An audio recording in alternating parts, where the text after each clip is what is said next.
us off for questions. How y'all doing? Good. Nick, we know you guys had your second scrimmage over the weekend. Just what were some of the highlights for the defensive line, and where'd you maybe see them improve from scrimmage one? The strain part, strain piece. It's good to see the younger guys coming along, understanding the calls and playing fast. When they first got here, the transition to D1 football was a little much for them, but they are doing a great job.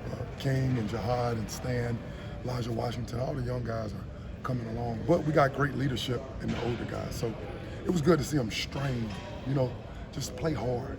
I think that's one of the focus Coach Ferran was emphasizing this scrimmage from the last one, is just strain, get the call line up and play hard. So it was good to see.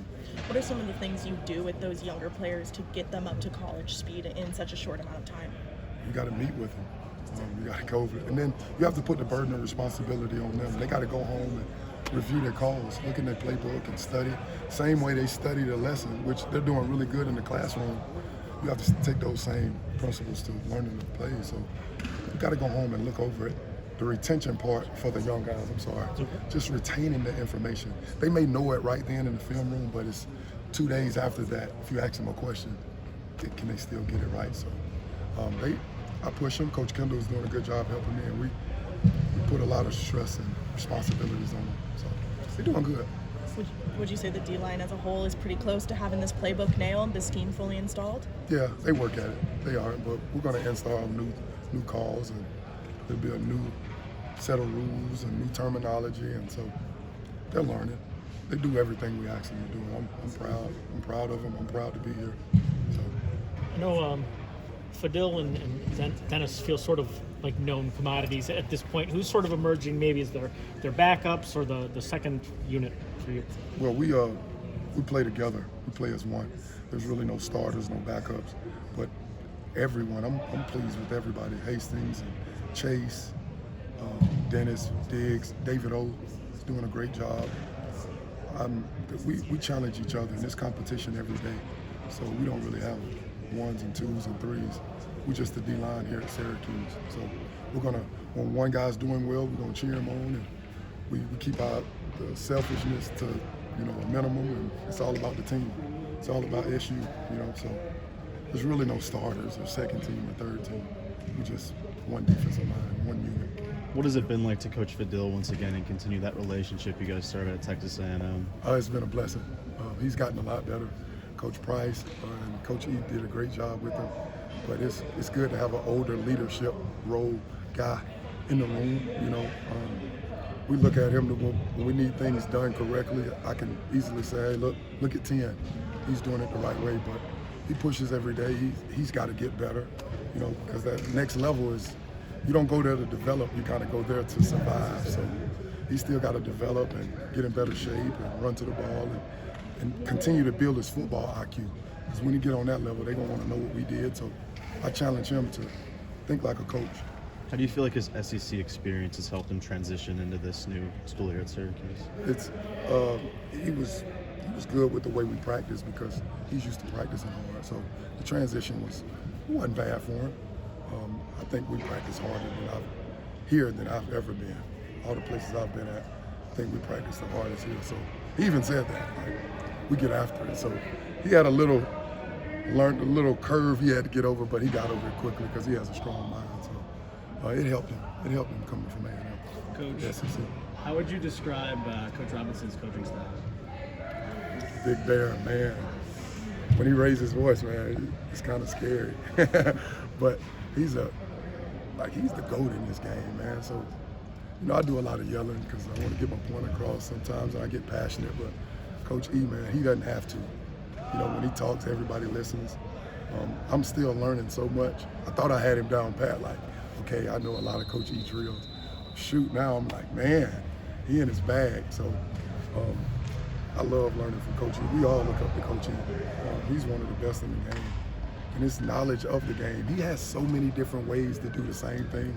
Then he has different terminologies he uses to coach the same thing as well. So his adjustments, I'm learning how he adjusts to things. Hey, do it this way. No, try it this way. That's why I got to get better at, just having a plethora of different ways to do things. And that's what I'm learning from Coach E. But he put that time in. He's been doing it a while. I'm glad to be here with him. I'm glad to continue to learn from him. Coach, what have you seen from David O and his improvement this summer? His attention to detail, his hand placement, his pad level, his strain. He tries to play extremely hard. He does everything I ask him to do. I love David O. I push him, and he's been putting in the extra work in the film room. I'll see him all the time looking at tape, and we check their iPads. He watches a lot of tape, so I'm thrilled that he does that. Because when you go home, go to the dorms, you can do anything you want, but he chooses to watch tape. So your actions speak so loud, I can't hear what you're saying. So a lot of guys say they want to play, but he's showing me that they want to play. Coach, how does the defensive scheme change from a 3-3-5 to a 4-2-5 help free up your edge rushers? Well, I mean, it's all about what the offense is giving you. You know, everybody kind of run the same thing, but you got to develop your tools, because you always have to create one-on-ones. No matter what kind of defense you want, you got to win your one-on-ones. You got to win your phone booth, is what we say. So we don't really focus on scheme. It's playing harder than the man across from you is what we emphasize. Coach, the size and strength of this D-line has been talked about a lot. Have you seen that, really help you guys stop the run when it comes to, playing against Kyle, LeQuint, those guys, and how's that going to help you in the regular season? Well, have you seen Savion Washington? Have you seen him? He's huge. So it was a premium that we went and got big guys, big D linemen that can hold a point and strike blockers. But Coach Dale does a great job with his O-line. So it was important that we got big in the trenches. I think we checked that box. They play hard, and we look good. We look good. Speaking of Savion, I know you guys had a relationship when you were both at Colorado. How has that kind of evolved since he got here? We've gotten closer. We were pretty close. I push him. Sometimes I see when he's down or if he's messed up on a certain thing. So I'll come in. I don't coach him, but I'll give him that encouraging word. And I talk trash to him too, because it's Diggs and Savion a lot of times going against each other. And iron sharpens iron, but I love that kid. He has a great support system in his mom and dad. And I saw a good player at Colorado, and he loved football. And he's such a great kid. I want him to come here and accomplish his dreams, but I think he'll play on the next level. Coach, he looks great, doesn't he? Two more for Coach. Apologies. What's King Joseph Edwards' development looked like so far in camp? Seems like he's going to have a decent role on this team this season. Yeah, he's getting better. He's got to embrace the freshman piece. He's got so much room to improve. Like, he's got to put on more weight. He's got to stay in his playbook, but I'm happy, man. He's embracing the coaching, and I coach him hard, and he's going to be a good player. King, I like King. And how do you feel to have a good mix of transfers, veterans that have been on the roster, and then some young guys like King? How do you like having that variety? You need that, because a lot of times you explain things to him, but it's easy when you have an older guy doing exactly what it is you're explaining to him. You can turn to that older guy like, hey, do it like this. So that's the bonus of having that. Coach, you got a question? Yeah, I was going to say, Coach, what have you seen from Chase Simmons and how he's developing this year? Chase, during camp?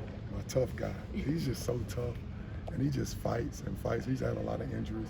I love Chase, just his resilience. And he came from humble beginnings, and he's just a tough kid. He may hurt his ankle, and he'll get up and shake it off. He's just so tough. And I think a lot of the guys admire that about Chase. I know I do. I wasn't as half as tough as him when I was playing football.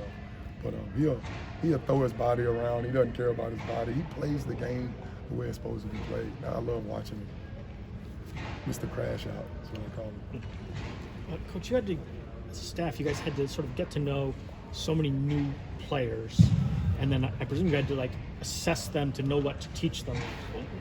Did you watch film of every guy in the offseason and come into the spring with a plan? Did you watch them on the field and just get a feel for it that way? We watch tape. Of course we watch tape on them, but it's only when you get around them and you build that relationship. It's actually really easy. It's organic. I think once you build the relationship with them off the field, then you're able to coach them really, really hard. I hope that answers your question. Relationships. So when we got here, that's the main thing Coach Fran and Coach E pride themselves on, is making sure the boys love you, know that you love them. And that's what we did. Once they realized that, hey, we were here for them, we started getting to work, so it was a blessing. It's a real blessing.